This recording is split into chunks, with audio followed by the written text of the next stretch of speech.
This Alternative Views program was recorded in 1988, but the establishment media didn't have this story until '91. It's almost the crime of the century that Bush's true past has not come out. The man is so thoroughly tainted with so many different scandals and world scale wrongdoing that it's mind-boggling that he's still standing. The Reagan-Bush campaign went in and intervened in negotiations that Carter was having with the Iranians, which is a treasonable offense, and arranged that the hostages be kept until after the election. Not merely until after the election, but until the precise moment that Ronald Reagan was being inaugurated. We had the Watergate story in the summer of 1972. I worked on a magazine called Sundance Magazine, and we had a reporter named Jeff Girth, who's an investigator for the New York Times now, and he had the Watergate story covered left, right, center, up, down. We had Nixon mapped to all the burglars, to Meyer Lansky, to every connection you could ever imagine, to the organized crime, to the Kennedy assassination, the whole bit. We gave the story to George McGovern. I know he read it. He wouldn't touch it. And then 2 years later, of course, only about a tenth of what really was involved with Watergate ever came out, but that was enough. I think if 1/100th of what George Bush has been doing ever came out, that the guy would be shot into space, basically. One of the biggest news stories in American history is being suppressed by the establishment media. We'll discuss this right now on Alternative Views.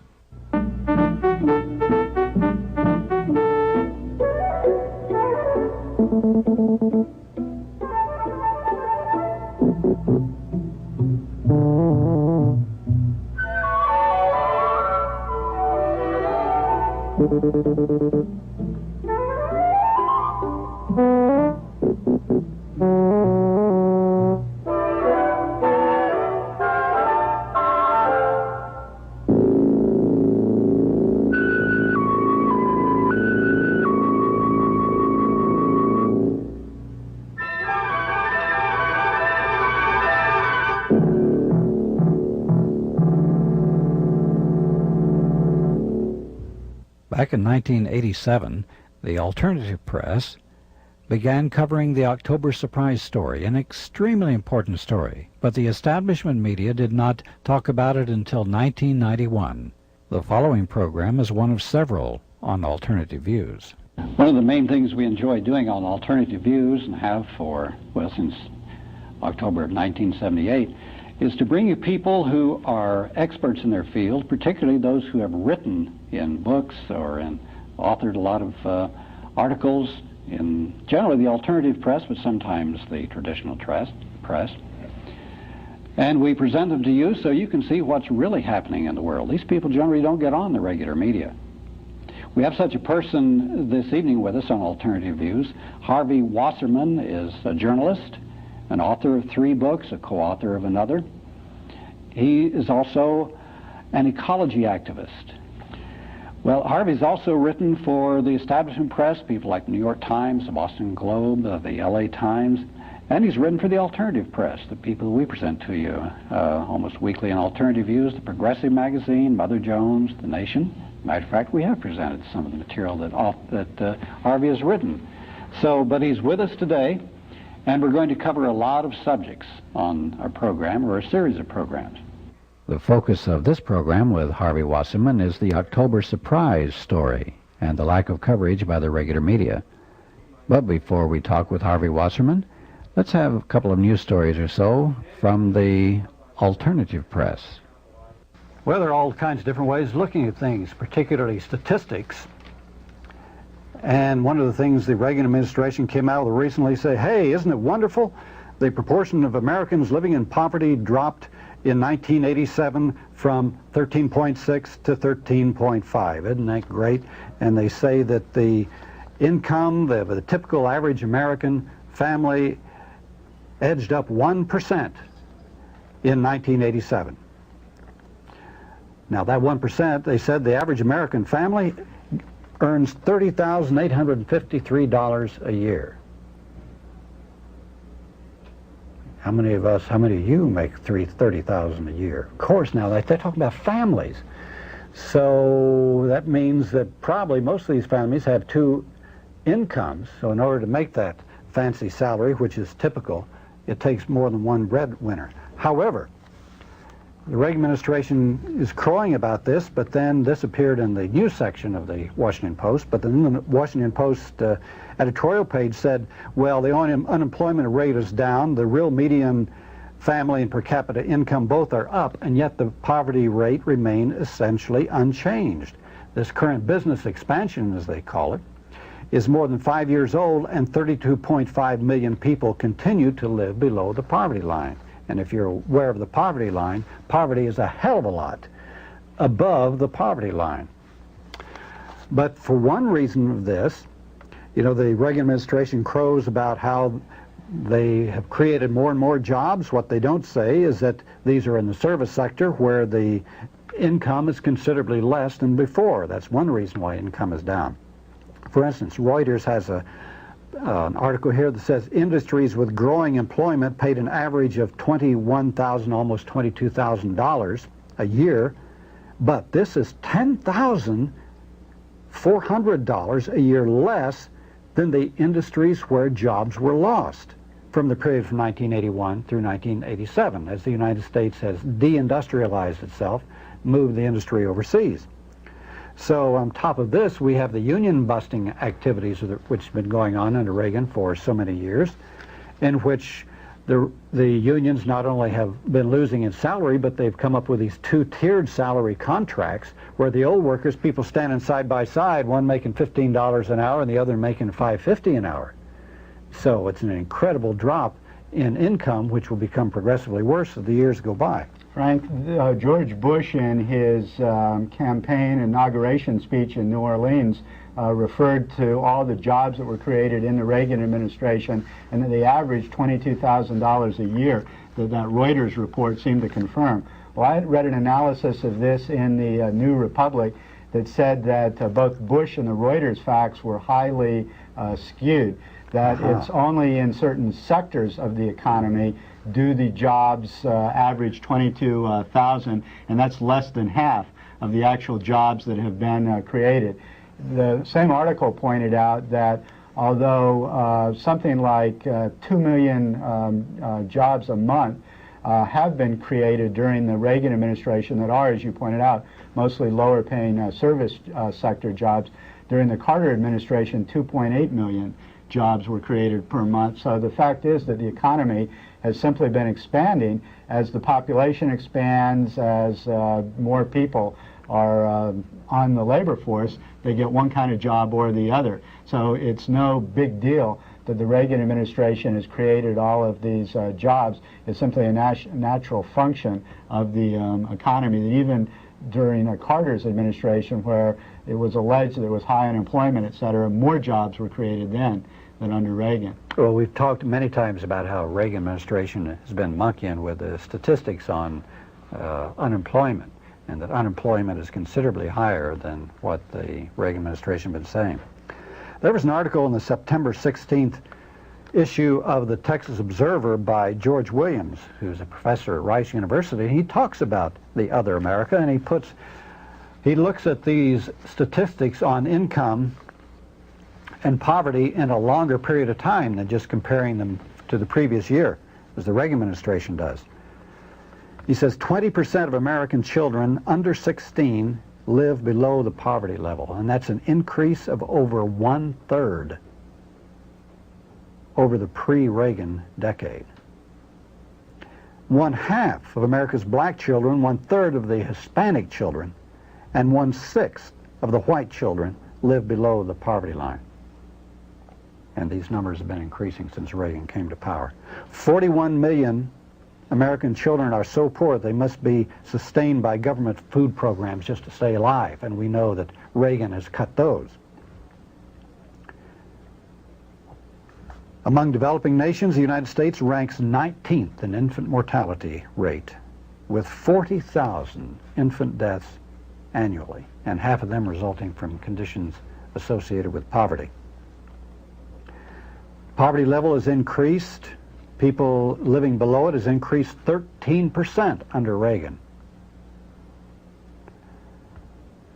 Well, these statistics go on, but I'm sure you see what the point is, that the people in poverty, the people who are suffering, have increased under Reagan in spite of the fact that the wealthy have been doing very, very well.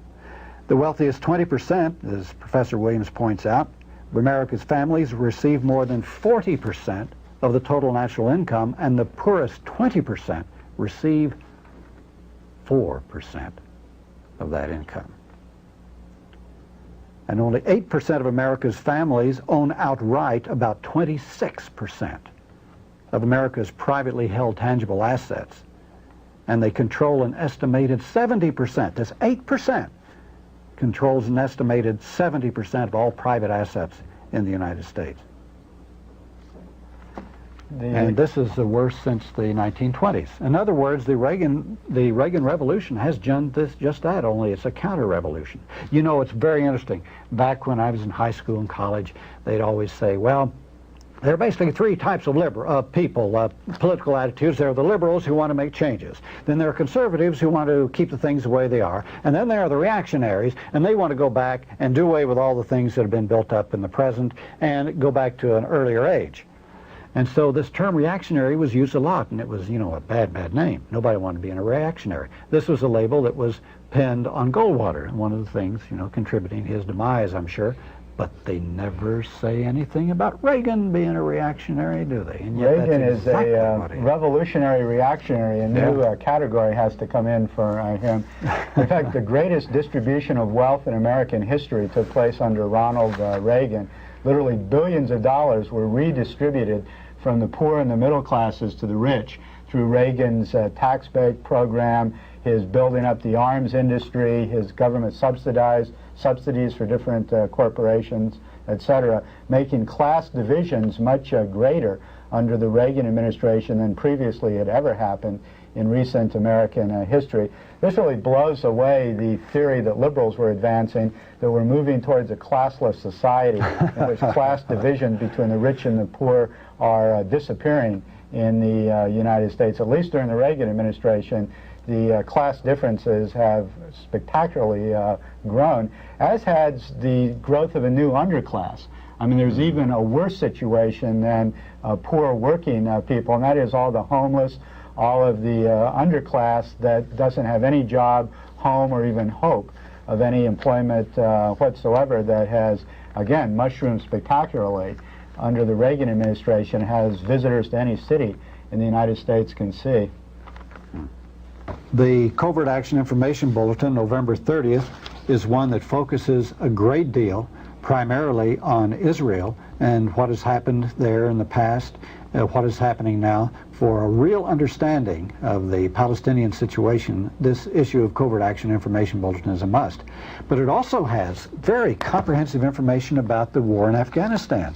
And it shows how the U.S. for years would try to undermine the regime in Afghanistan after the communist regime, a rather mild and reformist regime, took over and overthrew the one which had been previously supported by the Soviet Union. See, for years the Soviets had supported these real backward repressive governments in Afghanistan because they were non-aligned and they weren't any trouble. But some homegrown communists who decided, hey, we want to modernize our country, we want to clear out the dope narcotics dealers, we want to have education for our people, we want to free women from slavery and all. Well, they got together and they overthrew the government. But then there was a coup within the coup, and a real repressive bastard took over, and he started forcing all these reforms on the people who weren't ready for it. And so the moderates either were killed by this Amin or they fled to the Soviet Union. So the people were up in arms about this repressive communist dictator that had come in there and tried to force all these reforms on them. But in the meanwhile, the U.S. was immediately undermining the new revolutionary regime before Amin took over. And they also started funneling funds to various opposition groups. Well, this, as we know, went into full-scale operation, and if we thought that, and it became the largest U.S. operation since the Vietnam War, and the most costly. Billions and billions of dollars went down that rat hole, much of it going unaccountably to some of the big narcotics dealers from these various tribal groups. A lot of the money and weapons going to Islamic fundamentalists who are as bad as anything you would find in Iran or Lebanon. These various opposition groups hate each other, and even if the Soviets pull out, there's going to be a bloodbath even among the people who are fighting against the Soviet-backed regime. But what is key to this is that for many years the Soviets have tried to get peace in the area and come up with a broad-based government that would be pleasing to the most, if not all, the various groups, and so that there would not be this bloodbath that has occurred. But every time the Soviets would get together with the Pakistanis or with other groups, the U.S. would come in and torpedo these various talks. So they kept it going on purpose. There was, as a matter of fact, there was a Freedom of Information Act. They came up with a secret State Department document which said, we're doing this on purpose. We're going to make this as prolonged as possible and as bloody as possible to show the people in the third world, all over the world, that if they have any ideas about overthrowing the status quo or questioning U.S. hegemony anywhere, then this is what's going to happen. They're going to have continuous horrible bloodshed. And this was, the State Department administered it. But also in this, it ties into this story which we had on the Polisario guerrillas, where the U.S. and the Moroccans and the Saudis were involved. The U.S. funneled a lot of the money and the equipment through the Saudis, through the Pakistanis, through the Egyptians, and also through right-wing American organizations like the World Anti-Communist League. In this the series of articles, I can't go into them, it's just too long and too complex, but it also talks about the Afghani Contra lobby here in the United States and how the CIA set up propaganda organizations to pump out information in support of the Afghani rebels that would get into the U.S. press.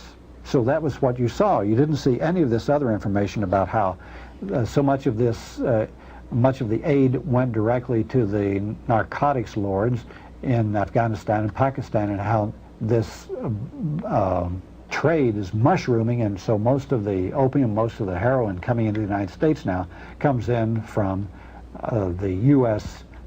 Clients and supporters on the Afghani war. It's horrible, horrible. And that's a story that just hadn't been reported at all. Not in the least. All you hear is about those wonderful Afghani freedom fighters. Oh. Dan Rather's gone over there a couple times, and you see him in a helmet up with the Afghan rebels as if he's joined some liberation front. We'll have more news later, but now let's have our interview with Harvey Wasserman. Harvey's an historian, journalist, business executive, has been on a lot of the big-name talk shows. He's also taught history and journalism in college.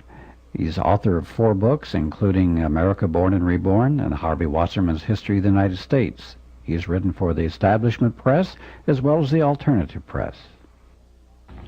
Let's talk about something which is going on right now, and that is the election between Bush and Dukakis.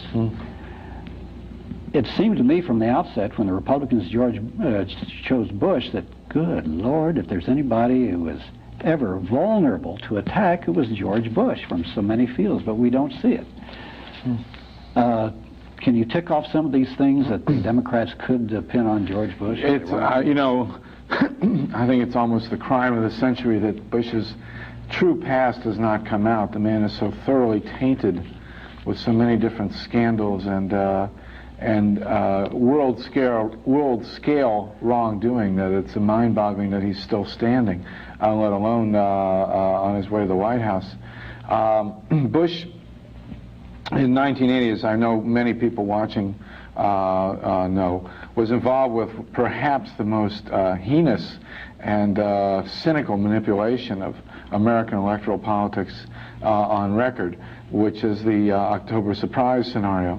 In 1980, there were 50-some hostages being held in Tehran by the Ayatollah, and Carter was in the White House, and all the polls showed that if Carter got the hostages out within 2 weeks of the election, that he would win re-election, and that if they didn't get out, that his general impotence would reflect badly, and that Reagan would win.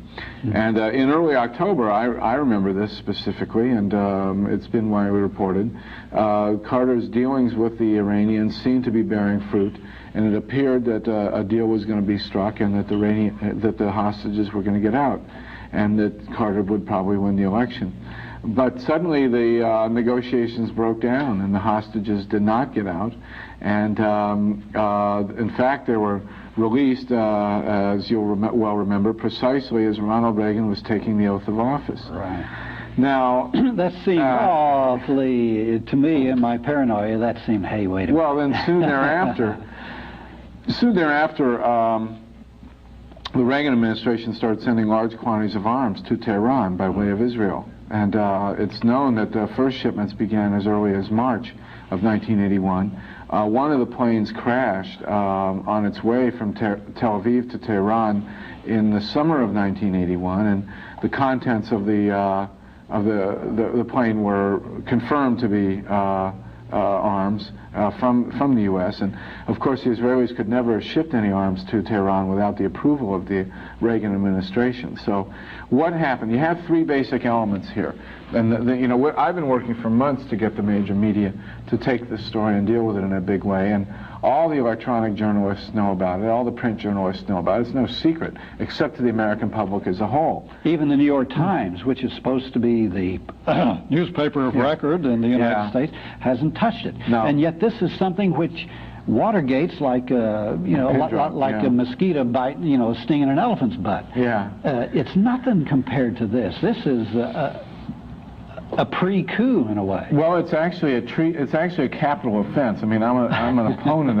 of capital punishment, but I suppose in this case I could be persuaded to make an exception. What it boils down to is this. There's a lot of talk about this guy Brennicky and Rupp in Colorado, who allegedly were involved in flying Bush over there to make the deal, and then there was Bonnie Sadr, the president who was president of Iran at the time, who made the initial accusation in the media that this had happened, and all the guys, the media people, are saying, well, there's no smoking gun, and just like there was no smoking gun with whether Reagan knew or not that the profits from the Iranian arms deal were going to feed the Contras. Well, it doesn't matter if there was a smoking gun or not.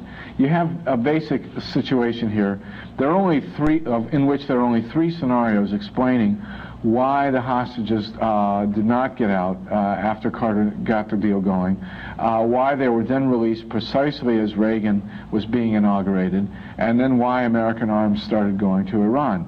Now, the first explanation we had from that illustrious liberal George Will was that the reason the hostages were let out when Reagan was being nominated was because Reagan threatened to nuke them with drop nuclear weapons. Well, this is ridiculous. The Iranians never would have taken a threat like that seriously, and certainly we wouldn't have started sending them guns after Reagan's inauguration if we had just threatened to drop nuclear weapons on them. Second explanation was that the Iranians hated Jimmy Carter so much they wanted to do anything they could to hurt him. Well, if they hated him that much, why were they negotiating with him in the first place? And the Iranians may be driven by many emotions, but they were involved in a war at the time with Iraq, and these hostages were clearly legal tender, or illegal tender. They were worth quite a bit. And the Iranians never would have just thrown them away in an empty gesture. They would have gotten something in exchange. So really, logically, looking at the bigger picture, the only explanation that makes any sense at all is that the Reagan-Bush campaign went in and intervened in negotiations the Carter was having with the Iranians, which is a treasonable offense, and arranged that the hostages be kept until after the election. Not merely until after the election, but until the precise moment that Ronald Reagan was being inaugurated. And Bonnie Sauter, who was president of Iran at the time, has said that he felt the reason that they did that was so that it would give a boost to the Reagan revolution when Reagan came into power. Now, it's well known there was an October surprise committee in the Reagan-Bush campaign apparatus. It was headed by Richard Allen. Allen's boss, who was running the campaign, was William Casey, who became head of the CIA. And it doesn't take any great genius to understand that these people were capable of this kind of deal, particularly when we find out later that the Contras have been nose deep in dealing drugs all these years, and Bush was head of the CIA when Orlando Letelier was murdered in downtown Washington.